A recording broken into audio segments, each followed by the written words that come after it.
Elon Musk जो हैं, जो आप देख कह सकते हो कि आज के टाइम पे एक्स यानी कि ट्विटर के फाउंडर हैं, तो बेसिकली इलॉन मस्क जो है वो स्लैम कर रहे हैं कैनेडियन प्रधानमंत्री को जस्टिन ट्रूडो को for crushing free speech. Hi everyone and welcome to today's world affairs. और आज का जो हमारा टॉपिक है, दरअसल इंडिया और कनाडा जो है वो कहीं ना कहीं इतना जल्दी तो खत्म नहीं होने वाला है। और अब इस बार जो है वो डिप्लोमेट्स को वापस भेजने की बात करी है भारत ने। जो कैनेडियन डिप्लोमेट्स भारत में हैं, तो उनमें से 41 डिप्लोमेट्स को कहा गया है कि वो अपने वतन वापस चले जाएं। और अगर ऐसा वो नहीं करते हैं तो जो डिप्लोमेटिक इम्यूनिटी प्रोवाइड किया जाता है वो 10 अक्टूबर के बाद से हटा लिया जाएगा। तो ये कहीं ना कहीं मैटर जो है वो अपने आप में दर्शाता है कि इंडिया और कनाडा के रिलेशंस अभी पता नहीं और कितने ज्यादा नीचे गिरते चले जाएंगे। और इन्हीं चीजों को हम डिस्कस करेंगे। तो अगर आप देखोगे सितंबर 21 को भारत ने इशू कर दिया था कनाडा को कि आपके पास में जो डिप्लोमेट्स भारत में हैं वो कहीं ना कहीं बहुत ज़्यादा तादाद में हैं। सबसे पहली बात तो ये है कि आप बोलो कैसे हटाने की बात आ ही क्यों रहा है, मतलब कंप्लीटली क्या रिलेशंस खत्म हो जा रहे हैं क्या, कि मतलब कोई भी रहेगा ही नहीं, मतलब भारत के कनाडा में नहीं, कनाडा के भारत में नहीं, तो क्या पूरी तरीके से व्हाइट वॉश, क्या हम मतलब एकदम से रिलेशंस को खत्म कर दे रहे हैं? तो ऐसा बिल्कुल भी नहीं है। दरअसल आप देखोगे तो कहीं ना कहीं भारत में आपको 4 टेक्निकल एम्बेसीज देखने को मिल जाएगा, जिसमें से एक एम्बेसी है और 3 कॉन्सुलेट है कनाडा का। और इसमें ये चारों में वर्क करने वाले लगभग 60 से 61 एम्प्लॉइज आपको देखने को मिल जाएंगे डिप्लोमेट्स के साथ में। और भारत का आप देखोगे तो ये कनाडा में फिगर है महज 20 के आसपास में। तो ये डिस्पैरिटी है और इस वजह से भारत ने बोला कि अपने 41 डिप्लोमेट्स को आप वापस ले जाओ, क्योंकि बराबरी में काम करते हैं ना। मतलब अब इसके पीछे का कनाडा जो है वो आप देखोगे कि कई सारे आर्टिकल्स फ्लडेड हैं। इसके पीछे का कनाडा ने भी यही रीजन बताया है कि ओवरऑल आप देखोगे तो 1.3 मिलियन जो कैनेडियंस हैं वो भारत में बिकॉज ऑफ हेरिटेज वो जुड़े हुए हैं। तो इन सब के वजह से कॉन्सुलेट हमारा बिजी होता है, तो इन काम को करने के लिए हमारे इतना ज्यादा डिप्लोमेट्स पोस्टेड हैं। लेकिन अगर हम देखें तो ये रीजन कहीं ना कहीं फॉर द टाइम बिंग जिस बिकॉज के टेंशंस बहुत ज्यादा बढ़ चुके हैं, तो हम कह नहीं सकते कि एग्जैक्ट क्या है। लेकिन भारत भी अपने एंड से हम देख रहे हैं कि लगातार टिट फॉर टैट की रिप्लाई दिए जा रहे हैं। और इस वजह से आप देखोगे इंडिया और कनाडा जो है वो अपने आप में अब यहाँ पर डजन्स ऑफ डिप्लोमेटिक स्टाफ को विथड्रॉ करने का भी गाइडलाइंस इशू कर दिए हैं। और इसी बीच आप देखोगे तो कनाडा ने यह भी बोला है कि उनको प्राइवेट टॉक्स मतलब वो करना चाहते हैं भारत से, जब 10 अक्टूबर का डेडलाइन भी इस बार दे दिया गया है। क्योंकि ऑलमोस्ट हम आपको बताएं कि सितंबर 21 को भारत सरकार ने कहा कि आप अपने डिप्लोमेट्स को वापस कर लो। अब वहां से आज हम लगभग 4 अक्टूबर के दिन पर भी आ चुके हैं और आप देखोगे कि इस तिथि तक भी अभी तक कनाडा ने ऑफिशियली कुछ भी नहीं किया है। इसीलिए भारत सरकार ने इस बार एक डेडलाइन दे दिया है कि आइदर आप इनको मतलब 10 अक्टूबर से पहले रिकॉल कर लो, या फिर जो डिप्लोमेटिक इम्यूनिटी मिलता है यानी कि जो डिप्लोमेट्स पोस्टेड होते हैं वॉर हो जाए या किसी भी प्रकार के रिलेशंस हो जाएं, इनको हमेशा सुरक्षा प्रदान किया जाएगा, तो वो इम्यूनिटी जो है वो विड्रॉ कर लिया जाएगा। अब देखते हैं कनाडा क्या करता है। लेकिन कनाडा जो है वो प्राइवेट टॉक्स करने की बात कर रहा है कि कहीं ना कहीं हम आपस में बात कर लेते हैं। जस्टिन ट्रूडो जो है उनको ये बात तो समझ में आ ही रहा है, इसीलिए वो क्लोजर टाइज की भी बात कर रहे हैं भारत के साथ में। लेकिन भारत अभी फिलहाल ऐसे किसी भी मूड में नहीं है कि वो रिश्तों को सुधारे, क्योंकि ऑलरेडी कनाडा जो है वो रिश्तों को बहुत ही ज्यादा वर्स्ट कर चुके हैं, वो भी बिना बात के। जब उनके पास जो भी उन्होंने अपराध लगाए हैं, निज्जार की हत्या की, तो बेसिकली वो तो एक अपने आप में खालिस्तानी है जो कि हम टेररिस्ट मानते हैं ऐसी गतिविधियों के लिए, सेपरेटिस्ट मूवमेंट को सपोर्ट करने वाले को।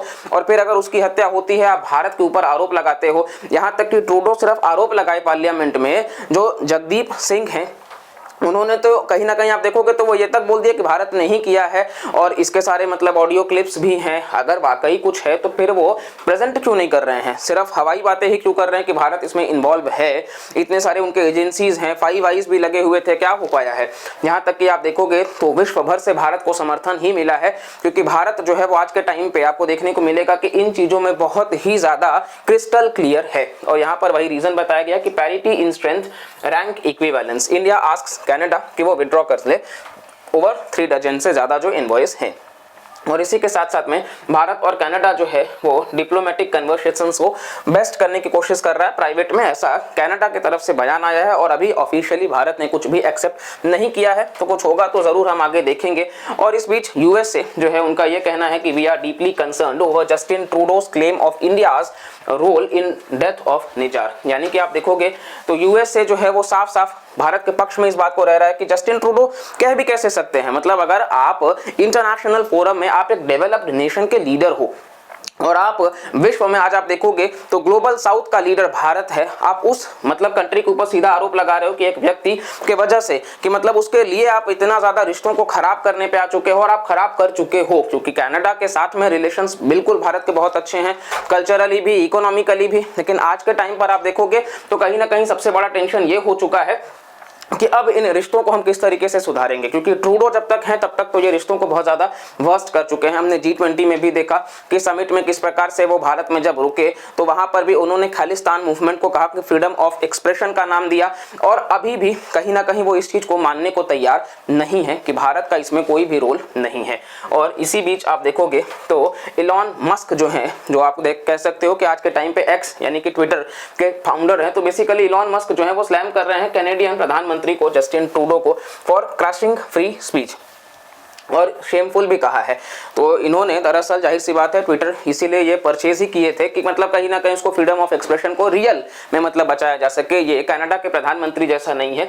तो यहाँ पे जस्टिन ट्रूडो को उन्होंने कहा है कि दरअसल ये खुद फ्री स्पीच को क्रश कर रहे हैं और शेमफुल भी बताए हैं। अब आप समझ सकते हो इलॉन मस्क जैसा इंसान अगर इस बात को रख रहा है तो विश्व भर में इसको इंटरनेशनल कवरेज दिया जा रहा है। न सिर्फ यूएस के पक्ष की बात ये रख रहे हैं बल्कि ये विश्व को दर्शा रहे हैं कि ये बहुत चिंता का विषय है, भारत जैसे कंट्री पर आप इस प्रकार से आरोप कैसे लगा सकते हो। यहाँ हमने G20 का थीम जो है वो वासुदैव कुटुंबकम रखा है, और इसके बाद में आप इस प्रकार से चीजों को मतलब बिना बात का लेकर के आ रहे हो, और यहाँ पर इलॉन मस्क जो है वो इस बात को रख रहे हैं। साथ साथ में आप देखोगे तो इकोनॉमिक टाइम्स का ये बहुत अच्छा आर्टिकल है कि how India is pouring billions of dollars into Canada's economy.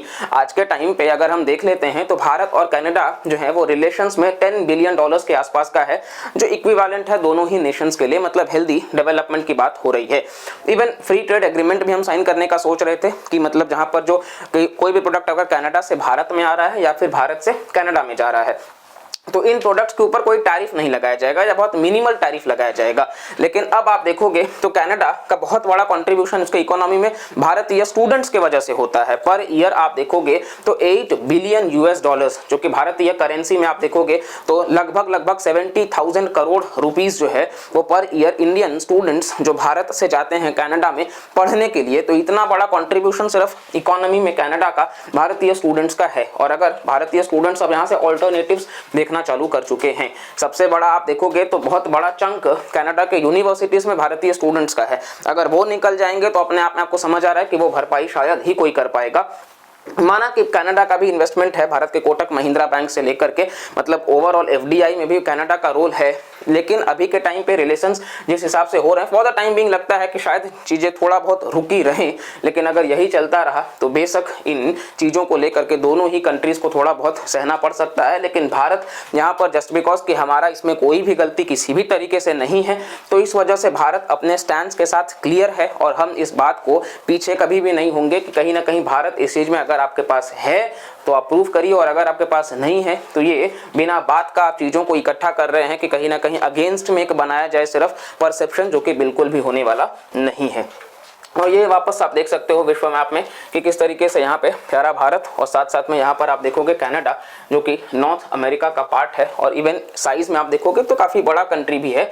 और इसी के साथ साथ में आप देखोगे तो ये पूरा का पूरा मुद्दा था। अगर आपको वीडियो पसंद आया हो, वीडियो से कुछ आपको इन्फॉर्मेशन मिला हो, तो प्लीज़ आप वीडियो को लाइक करिएगा, चैनल को भी सब्सक्राइब करिएगा और वीडियोज़ को मैक्सिमम लोगों तक शेयर किया करिएगा, और वीडियोज़ को पूरा देखा करिए ताकि आपको भी एक अंडरस्टैंडिंग हो कि हम अपने वीडियो से क्या कन्वे करने की कोशिश कर रहे हैं। फिर भी कुछ समझ में नहीं आता है तो कमेंट सेक्शन है, आप जरूर पूछ सकते हैं।